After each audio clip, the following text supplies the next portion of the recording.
Week 4 of the AUDL season is upon us, and it's New York against Toronto like you've never seen it before. And to be honest, that does say a bit more about Toronto than it does New York. Since they last crossed the border in 2019 in a losing effort in the East Division Championship game against the Empire, the Rush have seen a facelift, this roster looking a lot younger and a bit more inexperienced. That experience hasn't knocked them off track too much. They're 1-1 on the season, falling to Montreal in Week 1 and then blowing 29 past Ottawa and converting on 24 of their 29 offensive holds. If they can play with that poise against Boston, they're going to put the Glory in a pretty compromising spot in the division standings.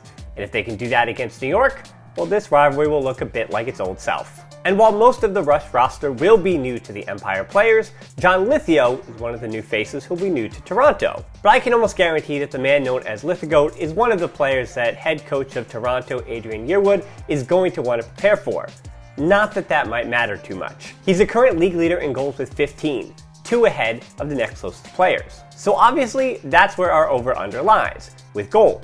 I've set it at 6, and I'm being ambitious in going over. He had 5 in that superb showing against DC, 2 against Philly, arguably his worst game in the AUDL, and 8 against Boston.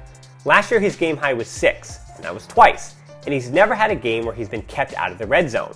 But without Jack Williams and Charles Weinberg in the lineup, I think we're going to see a healthy dose of Lithgow goals against a Toronto team that really only has Phil Turner with any experience guarding bigs, and he'll likely have the Ben Yacht matchup. Oh, the riches of the Empire, to have the other team's 4th best defender on a guy that's leading the league in goals. For Toronto, the name to know is James Lewis, who joined Lithgow on last week's honor roll. The second-generation Ultimate player and brother of teammate Wilkie played primarily on the D-line last season, but this year he's moved over to the O-line, and I don't think he's going back. He had 4 goals, 7 assists, 1 block, and 828 total yards against the Outlaws, and the 24-year-old is showing flashes of a big arm.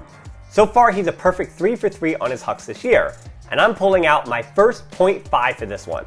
I'm setting his number of hucks of 1.5 on the over.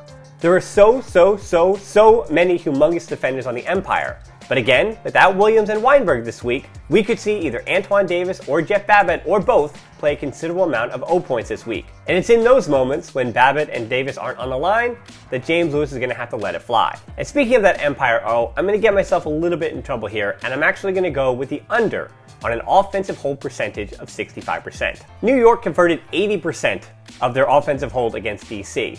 60 against Philly, and 68% against Boston. And with the forecast looking much better than it did against Philadelphia, it should be a foregone conclusion that the Empire smashed that 65% against a very green Toronto D.